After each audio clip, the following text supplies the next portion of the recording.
So I fixed my wide receiver problem. Marvin Harrison Jr., Brian Thomas Jr. We got juniors all over the place. Hopefully we got touchdowns too. Number 42, I went best offensive lineman. How long did you how many hours did you just spend thinking of that line that you just said right there? I didn't, dude. That just came off the top of my mind. That did not just happen. You have had that in your head all day. What did I say? I said I don't even remember. We'll play it back here. But I hate every one of our wide receivers, as you can see.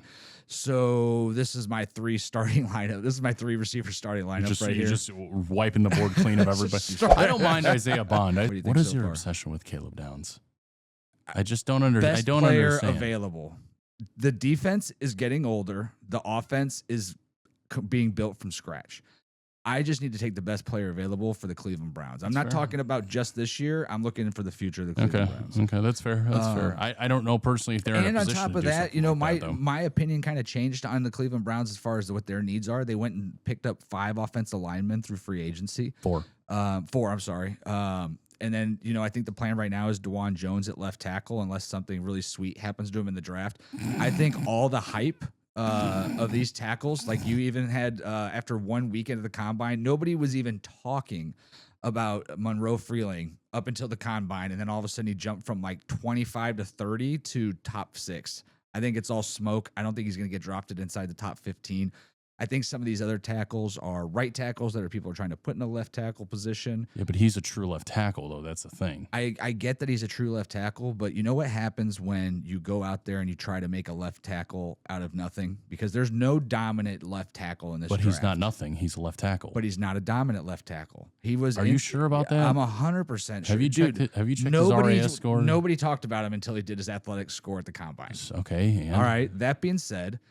Nobody talked about Sonny Styles being a top 6 pick. I still don't think Sonny Styles is. We'll get into Sonny Styles next. That's crazy. But I have footage to prove it if we want to go back into it. That's fair. But either way, I don't think there's a tackle here that's realistically. I think somebody's more likely to end up with a Jedrick Wills than they are to end up with a Joe Thomas out of this tackles draft. And you're going to end up paying him $25 million a year in 3 years. You're going to be paying him top dollar right now if you just went and invest in your offensive line. Don't see the Browns doing it. Caleb Downs the best player available. Okay. 24, we talked about. I'm trading that to Arizona to Marvin Harrison Jr. So then pick 39 comes up. I am set on drafting a wide receiver, and then I get the alert, ding, ding, ding. Jacksonville wants to trade for your pick. They want to give you next year's second rounder, their second rounder this year, and a third rounder to take your pick 39. And I was like, well, I don't need second round and third round picks. I need a wide receiver. Everybody's been talking about Brian Thomas Jr. being available. Give me Brian Thomas Jr. And they did. And they not only gave me Brian Thomas Jr., they gave me pick 107 in exchange as well. So I went ahead and traded number 39 to the Jags, along with the 4th rounder to get Brian Thomas Jr. So I fixed my wide receiver problem. Marvin Harrison Jr., Brian Thomas Jr. We got juniors all over the place. Hopefully we got touchdowns too. Number 42, I went best offensive lineman. How many hours did you just spend thinking of that line that you just said right there? I didn't, dude. That just came off the top of my mind. That did not just happen. You have had that in your head all day. What did I say? I said I don't even remember. We'll play it back here. But you can see on the camera. I'm like, wait, what did you just say? I don't even know what I just said.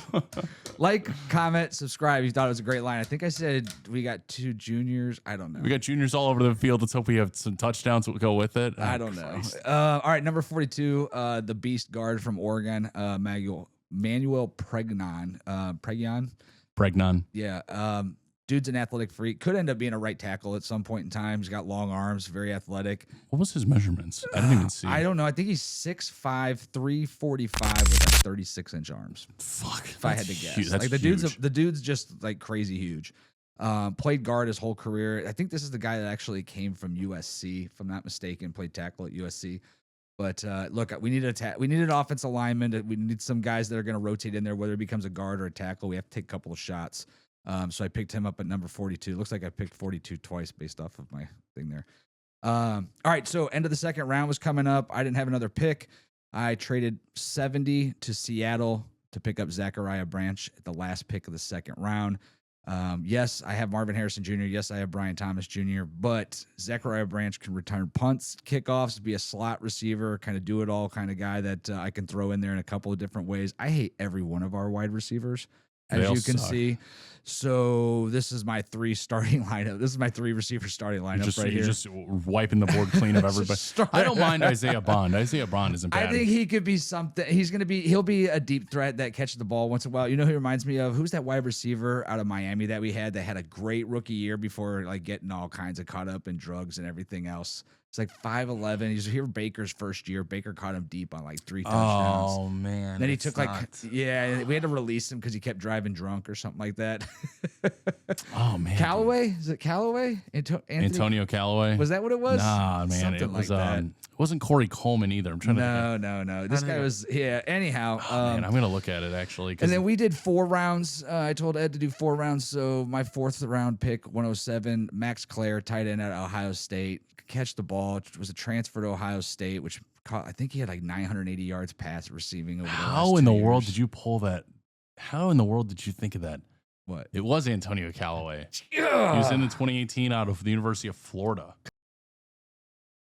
Because I know ball, Ed. I guess so. I know ball. I guess you do. That was a magical pull right there. Yeah, that you just had for me. I had some help though. I don't know where Callaway came from, but I pulled that one out of the thin air, and then you helped me with the Antonio. But yeah, so this is my mock draft 2.0 for the Cleveland Browns. I mean, honestly, when you look at that, Ed, what grade would you give that? If the Cleveland Browns pulled off that haul, how upset would you be? I mean, I wouldn't. Yeah, I'd probably give that an A+. Honestly, I mean, I don't agree with the Caleb Downs pick right then and there, honestly. But again, for everything else surrounding him, I agree. I mean, Manuel Pregnon is 100% in my mock as well.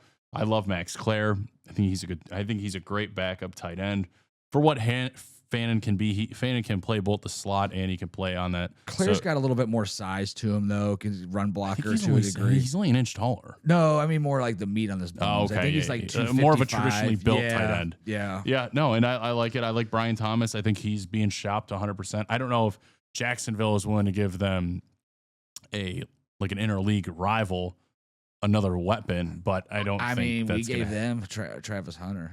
Yeah, and look how good he turned out. I remember you rode my ass to the ground on that. I can't believe they did that. Travis Hunter is going to be the best player since Deion Sanders. And look what happened to him. Ultimately, because, dude, look who we got. Mason Graham. And he's awesome. He's there. He's awesome. He had like 2.5 sacks. I thought he was going to be a little bit of a more of a pass because rusher. He had 2.5 sacks. But that's not what a D tackle is, dude. That's why you have edge rushers. I get that, but then when Malik Collins went down, our run game suffered drastically. I will give you that. Yes. So I was a little disappointed in him, but it is what it is. I mean, it's a mock draft. He's the best defensive tackle, the best defensive lineman in that draft class last year. The best. I agree. 100%. I think so. All right, go to my mock. All right, Ed's mock draft. What do we got here, Ed? I pretty much kept it. Honestly, I kind of kept it a little bit more similar to kind of what you had here, although I'm still a big Monroe Freeland guy. Look, he's a big 6'7" athlete. He did some great numbers testing at the combine.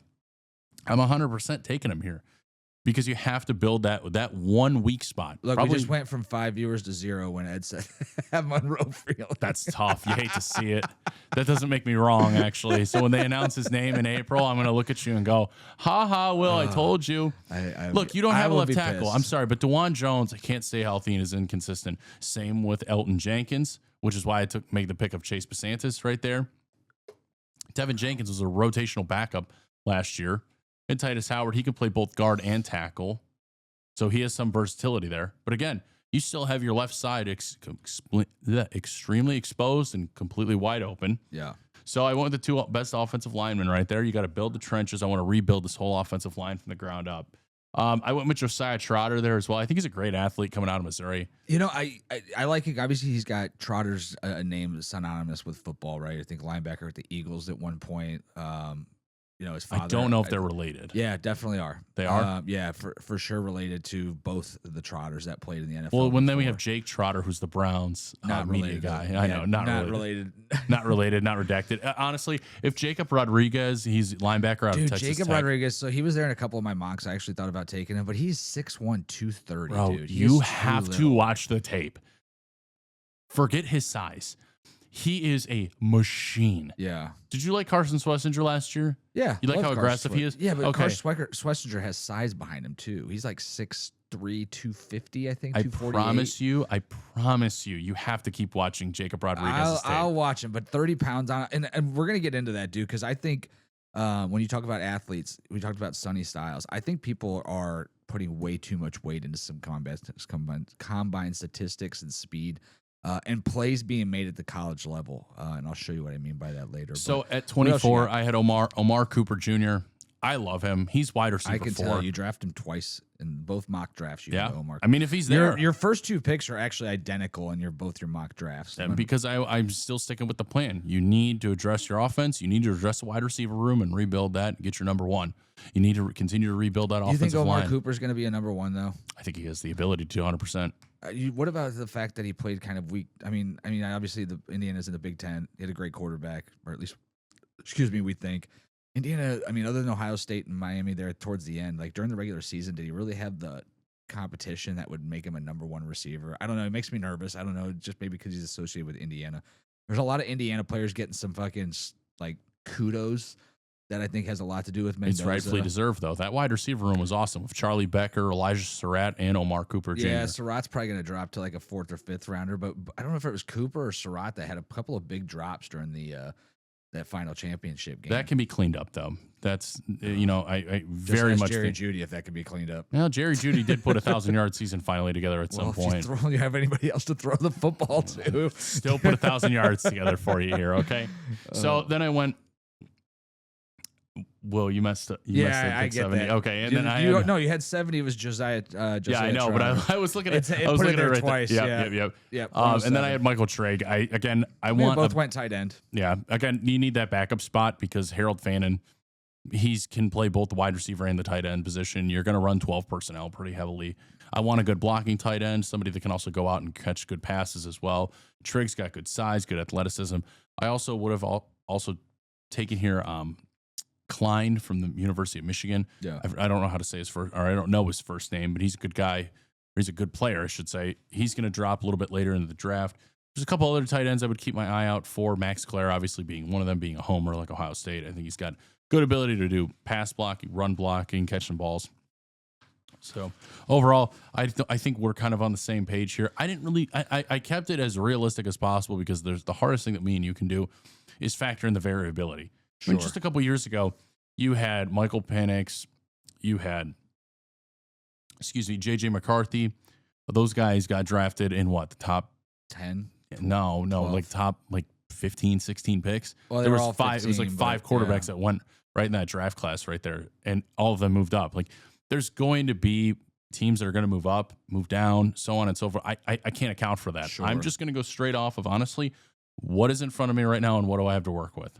Yeah, I think, one of the things that I did, like I told you, like during these mock drafts, I love how they like incorporate like the computer offering you trades, right? Because I mean, I don't think they're fair either, to be honest. Well, I think they try to do a good job, but I mean, they're not going to be perfect in any stretch. But what I did like about it was the idea that that's going to happen on draft day, right? You're going to get these calls. Are you willing to trade down to 8? Are you willing to trade down to 11 or whatever? And so like when I looked into those trades, it's interesting when you look at that and then you mock it out and you see who's going to be available. Like, when you trade with the Jets for 16 and 33 for number 6, like who's available at 16 and 33? You could be stuck with no land. Like the wide receiver from USC might not be there. He might be there. In a lot of drafts at 17, Monroe Fielding is there. In fact, almost every draft that I did, he got mocked to the Lions at 17, which was interesting because last week I talked about trading Denzel to the Lions for 17. He would, that's an option. So yeah, I mean, it's definitely possible. I mean, he's already up on number 14 on PFSN's board. Yeah, and he's going to move around. It's going to go back and forth, etc. I like that those trades are in there. That means to me, like when they talk about trades, like Andrew Berry at the Combine talking with about Jacksonville or talking with Arizona about trades for the receiver, I feel like in the back of your mind, you have that trade kind of preliminary. You know what? Depending on what happens, I might be interested in trading you 24 in this or 39 in this or whatever.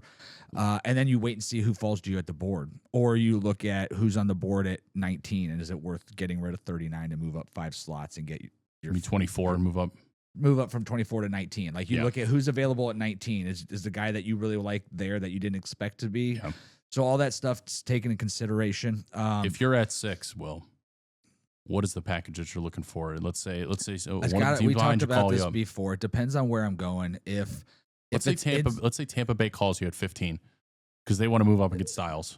Yeah, it's absolutely got to be a first for next year. I think you're not going to get much more than that. First round picks for next year are super valuable. We talked about the quarterback class that's involved in that group, and it has to be the right player, right time, right everything in order for the stars to kind of align in that situation. Yeah, and then I think the Jets were more. They'd probably trade you to right now for not a whole lot, just because they seem to be content on picking up 2027 first rounders to make sure that they have. Honestly, they're going to end up with the best quarterback and the best wide receiver in that draft one way or another. They traded Justin Fields. They really he went to the Chiefs. Yeah, for a 6th. Great spot for him. I mean, I would love. That's finally the first good coach he gets that he can actually learn. Oh wait, no, I'm sorry. Matt Nagy's there. Yeah. Oh God, he's gonna relive that nightmare. Though. He'll be behind Mahomes though. He'll be in it. Either way, they seem hell bent on tanking this season. I think they're gonna have the number 1 pick overall, and then they're gonna have Indianapolis's pick, and they're gonna have, I think, Dallas's pick next year. So I wouldn't be surprised to see them do something with 16 and 33 for a future first or something of that nature. I don't think that they want to take all those picks. But in proper Jets fashion, they actually may not be the worst team. They actually may be the second worst team, so they make it the 2nd overall pick. And I honestly could see them swing out all 3 of those first rounders to move up to 1 just to make sure that next they year, get their guy. Yeah, of course, 100%. I think any team's willing to do that. I think, and we're going to talk about that now. So at this point in time, do you want the Browns to draft quarterback? You didn't have one on your board. Nope.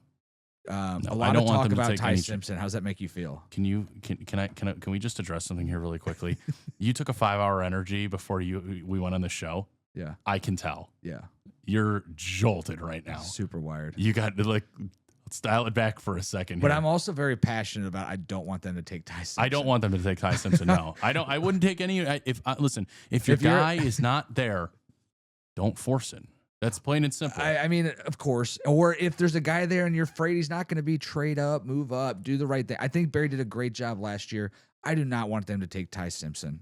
No, they're not going to. Dude. You know who's going to take him is the Steelers because they still don't have an answer at QB. So we're in Medina. You know who they're talking about now is Drew Aller. Yeah, maybe in like the 6th or 7th round. Yeah. At some point, it's going to be completely irrelevant of like value of like, okay, if a 6th or 7th rounder and the hometown kid's here, yeah, bring him in. Why not? Hey, you know what? Just get another guy in there, let him learn it. You know what? If it doesn't work out, great. He's just like every other 6th and 7th rounder that hasn't worked out. He can just go and do whatever he needs to do. I guess you know how Cleveland fans on. Oh, he's a homer. He played at Penn State. He's a Cleveland. That's how my dad native. Still rides Trubisky. And they'll be like week 5. We'll be like 2 and 3, and they'll be like, put in Drew Aller. Shador sucks, and I'll be like, oh, I hate you, Cleveland. Listen. That's how my father is still. My dad still thinks that we should have drafted Mitch Trubisky over Myles Garrett. My father thinks that because he's from Menor, Ohio. My father's from there.